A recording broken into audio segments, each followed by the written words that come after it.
Hi guys, welcome back to Building a Better Boom Bap Beat. I'm drummer Miles. This episode is going to be all about how to finish out your beats on the MPC Live. Just going to go over some basic stuff. I'll do more in-depth ones on this later. I did an episode recently about the XY effects and how you could use those, so I'm not going to go into that really. So firstly, I always like to have more than one part to my beat. So for example, my major melody is right here.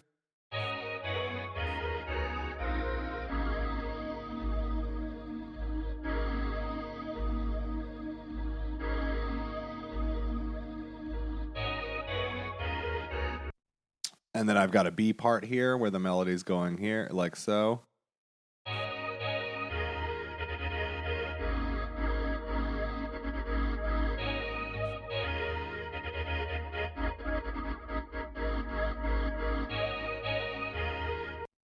Okay, so let's hear those with the bass line. Here's the A part.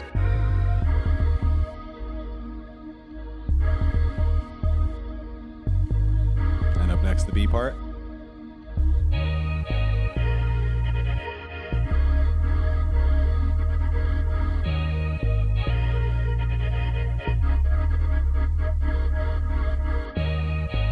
All right.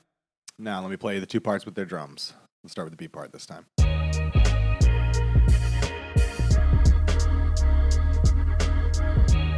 Switch to the A.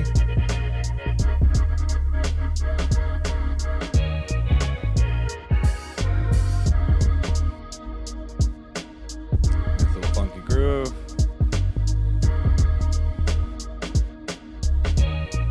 All right. So those are my two main parts. Now you can, make as many parts, as many variations, but for the purpose of this exercise, I'm just going to show you breaking out a song with a very simple, an A, a B part, an intro, maybe an outro. So I think I'm going to take this B part and make that the intro. So let me go over to my B section here, which is sequence 2 for me on this program. I'm going to hit the pencil icon. I'm going to copy the sequence to sequence 3, which is empty. I'm going to call it intro. Easy. All right, so now I've got another section of the B part here. Let me mute the drums. Let me mute the bass. Let's see what we got with just the melody. All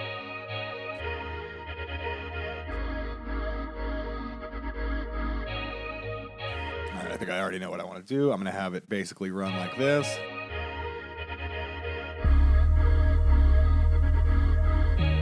Have the bass drop in right there. So I'm going to go over to my piano roll, and I'm just going to cut out those early bass notes. Now you'll hear, I still have my drums muted, but you'll hear the intro with just the bass.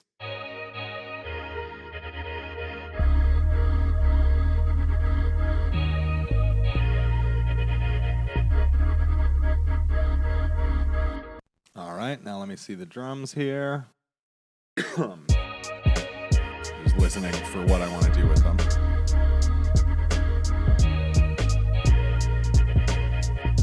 Okay, so I cut out some of those kicks and left the hi-hat, cut out the snare. All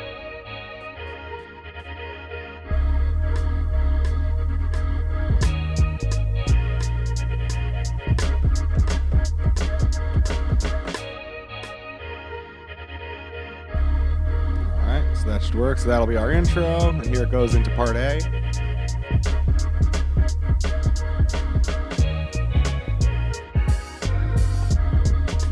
All right, so I've got a little intro there now. Now, for the purpose of this exercise, I'm going to do this real simple and easy, and I'll go into more detail on other stuff you can do on your master chain later. But I just want to get the basics down. So I'm going to go over to my main menu. I'm going to go to song mode, and I'm going to insert a bunch of sequences, and I'm going to start with my intro, then my A part, and I'm going to, over here, see you've got what your sequence is, and over here you've got the number of times it's going to loop.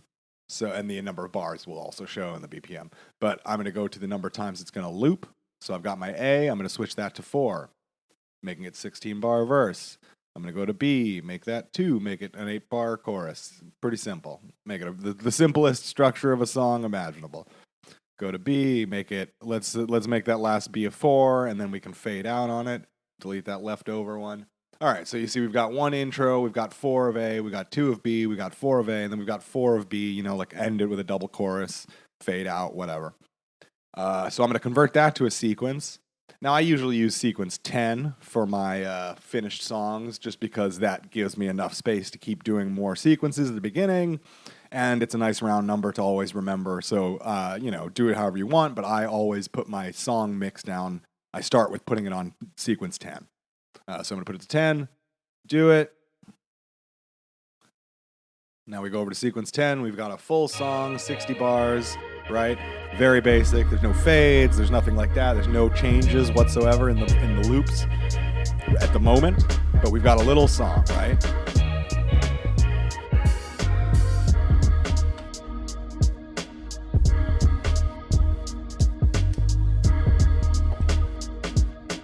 So we've already gone over ways you can add variation to the beat with the XY effects in a previous episode.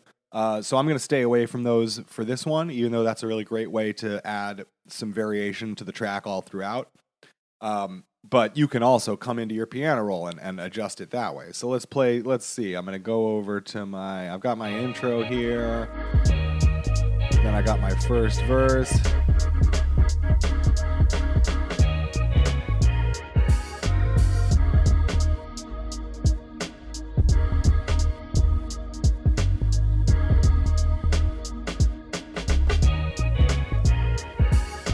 Now I'm going to come back and I'm going to throw in some drum variation where I feel it's necessary, you know?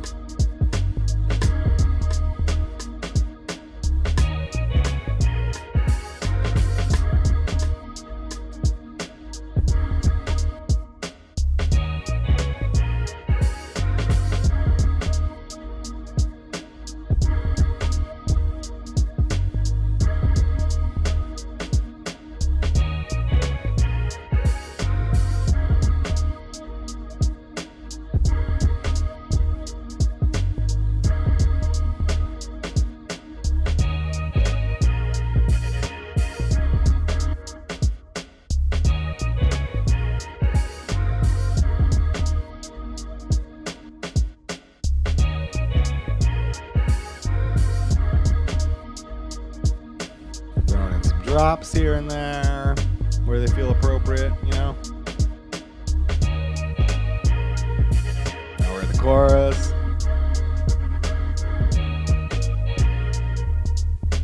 You know, maybe I'll throw a crash in there to signify our chorus, all right? Gonna go back over here, get back to the beginning of our chorus. I believe that's right here.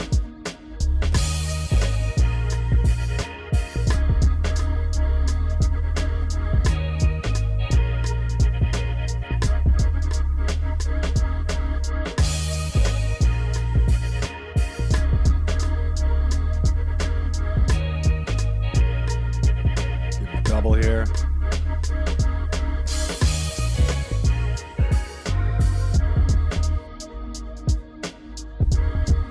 Now another thing you can often do if you want, you know, you could drop the drums coming back from the chorus, something like that. I like that a lot. That always works.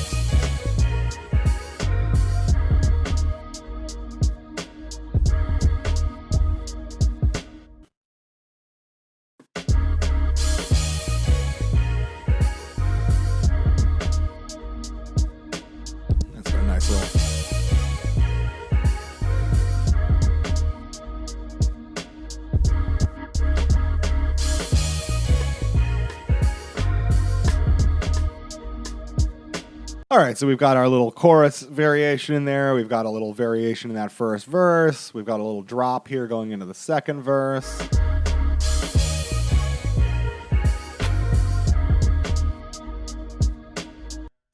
And I'm going to create a little drum drop that goes into the chorus.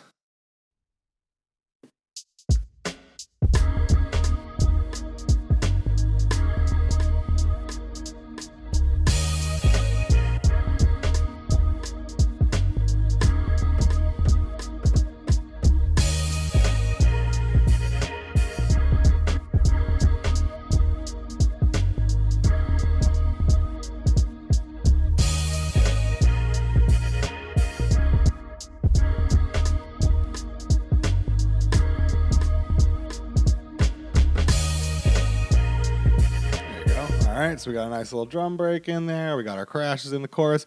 Pretty simple. You could go with way more variation if you want. sometimes I like to add a live drum track through the whole thing, so there's like a lot of change all the way through. Another thing to keep in mind is for my own self, a lot of these beats are going to be used with a rapper down the line. And I find personally that I prefer to work with that person, up close and personal, because I like to be able to let whoever the vocalist is have some say in the arrangement, in the general form. So, for example, I've put a few drum breaks where seem natural, some builds, some drops. But I might get with a vocalist and they have some really great line in there somewhere that I want to highlight. So I'll have the drum drop go over that line as opposed to where it is now. And that's just part of being a musician, man, is working together and figuring out what's best for the song, not just what's best for you. Okay, another thing I want to quickly go over is fading out and fading in the individual tracks by themselves. First track, my vocal, and you'll remember we'll start with our intro here. And that's all well and good, but I'd like to fade I'd like to fade these pieces in. So I'm going to come over here to my piano roll for these first, this is the sample I'm working with right now, this guy. So I'm going to come over here to my piano roll. I'm going to open it up here on this little arrow, and I'm going to scroll down to volume, track volume. And basically I'm just going to pencil in a nice little slope for us.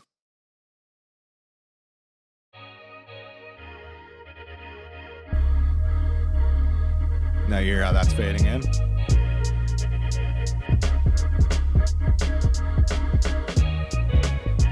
Right? Pretty straightforward. Scroll down to the next one. Let's do that's the thing. This is the drums. And you'll be able to see your roll in a smaller form up here still. So you can see where your parts start, where things happen. So I'm gonna come in here about.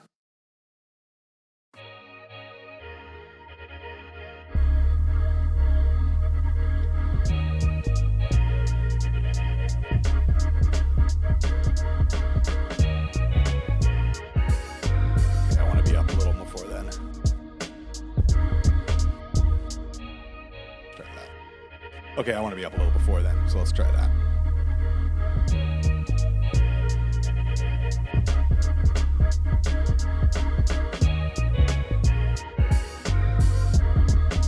All right, happy with that. Gonna go down to the bass line.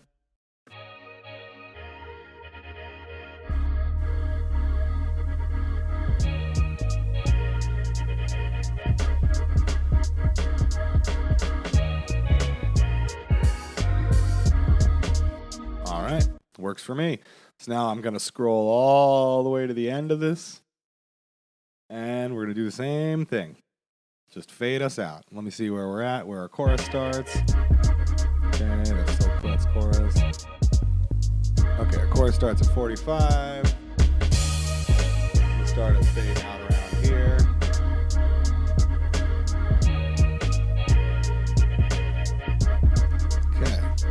Now I'm going to go up and just do the same with everything real quick. Let's see where we're at.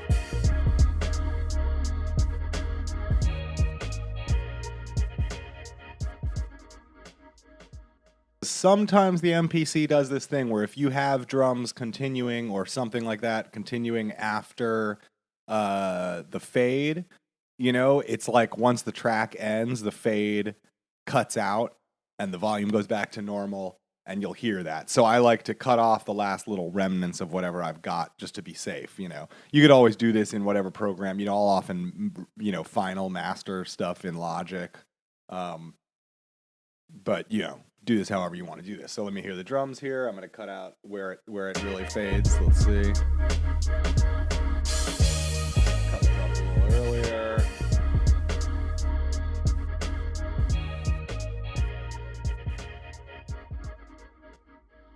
Okay, so I can cut those out. Right, so I cut out my last few little pieces of drums. And I'm going to do the same with the bass.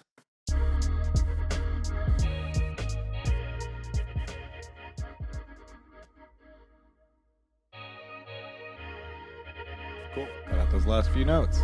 All right, so now we should be good. There shouldn't be any unwanted tails on there or anything. So really simple final mixing down. I'm going to go over to my menu, I'm going to go over to my channel mixer. I'm going to go all the way over to master. Easy. Look at it for a second, playing. Scroll forward. Let's see if we ever peak a little bit. Yeah, see, we do. We peak. We're peaking. See what I'm saying? So I'm going to throw a limiter on there, but first I'm going to roll back to my programs here, and I'm just going to bring everything down like 3 decibels. The classic way to do this, obviously, if you're in a DAW or if you're working with lots of different tracks, is to really just bring everything all the way down and then work it all back up and get it to a nice, comfortable place. Because you can always boost your signal before, you can always boost your signal of your master, but you really don't want to be clipping everything. So I came down 3 decibels on everything. Let's roll on back to the master, see how bad we're doing now. Pretty close. I'm going to go take another decibel or 2 off.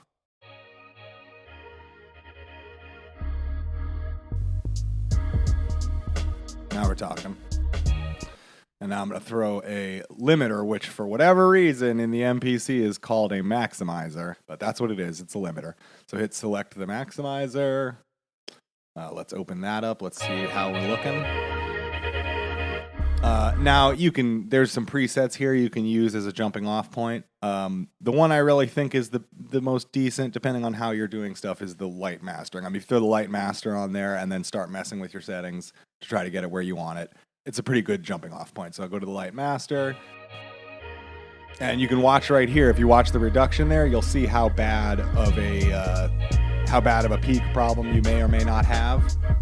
So if you've already put a limiter on your chain, on your master, you won't be getting a direct signal from back here. See, it'll just show that it's fine. But if you open up your limiter, you can see how badly the peaking is. And you'll notice it's really only on the kick drum, which is not that much of a problem, especially with hip hop. However, right now I'm set to a ceiling of 0 decibels. So if I actually wanted to send this to someone as a track, they're going to have no headroom. They're going to have to bump the track way down in order to record vocals on top of it. So depending on if you are making this for like a beat tape where you're not, you're mastering the beat by itself and you're not intending to have vocals on it. If you're doing it that way, then leave the ceiling at 0, maybe minus 0.5 decibels, something like that. But I suggest if you're sending a beat to someone to come down at least to -3, because that gives them a little bit of mixing headroom in your final master. And again, we didn't go through and mix all the drums. We didn't go through and mix everything in here, which I like to do first. This is just simply showing you how you can get a song out that won't sound terrible and it'll have a good consistent volume. So we got the ceiling down to -3. Now let's see how much of an effect that had on our reduction bar.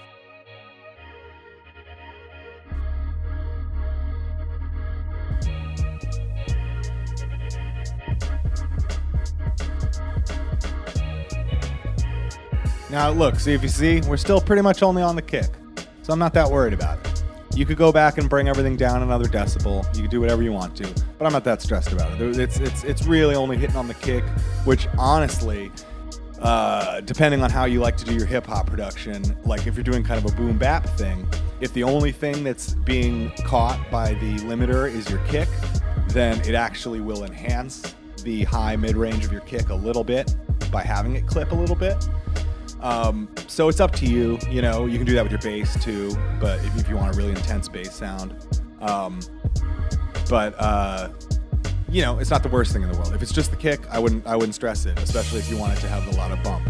See, the kick right now is really punchy because of it. It's kind of like doing a little side compression. So you want it to really boost a final mix of a track. You can do more than one limiter on your master chain. That's like a secret a lot of mix guys talk about is, having more than one limiter and having them set at different spots. So like say have this one at -3, bring another one on here and set it to 0, right? Or -1, let's say.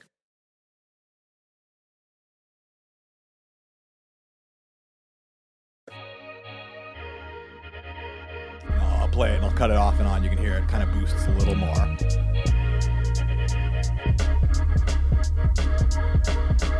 Especially like thin sounds on the lower end, it helps boost up.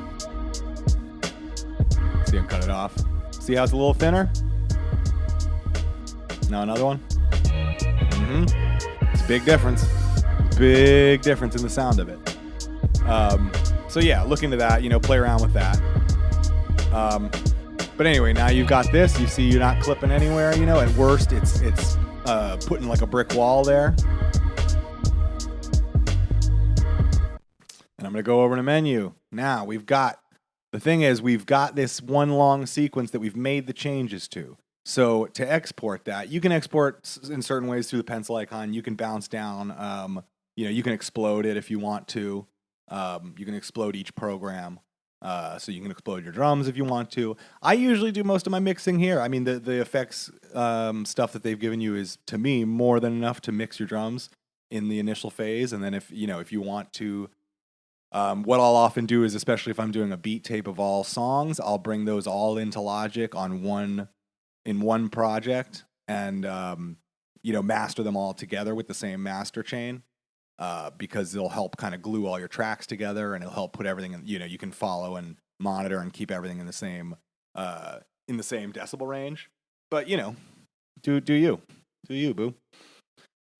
So I'm gonna go back for the way I like to do it is, now that I've built this whole song onto one sequence, I'm gonna go to my menu, I'm gonna go back to the song mode, I'm gonna go over to a new song, and I'm just gonna insert that one sequence. And that way it's going to have all the fades, anything you wanted to do. If you had put XY effects across the entire thing, all that'll be there.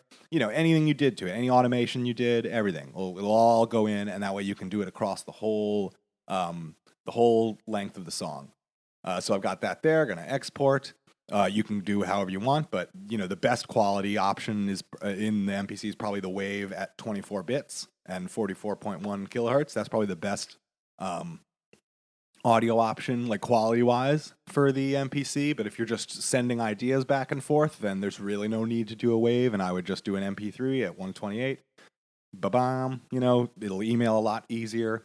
So I'm just going to hit MP3 here for the purposes of an example, and you hit export, and then you come up with this browser that, anybody who's used a computer is familiar with. Choose where you want it to go. If you're connected to your computer will also show up here. But you can also I just have a folder for my mixdowns, and I'll clear it out every once in a while, and then I'll plug in my MPC and use that as a transfer point. You could also plug in a USB and mix it down to a USB drive or an SD card or whatever you want to do. So you name it, you browse to where you want to save it, you save it in there, done deal. I think that's about it. I just wanted to go over the basic bare bones of how you could clean up, send someone a decent version of a Mixdown. We'll go into greater detail on things I'd like to do with the mix in the MPC, mixing the drums more. I think that about does it for this episode. If you appreciate what I'm doing and you want to support and make it possible for me to keep doing it, I'd appreciate any help you want to give on the Patreon at Drummer Miles, one word. I really appreciate you guys so much. I can't thank you enough. I have a lot of fun doing these, and I hope I can keep doing it. Take care.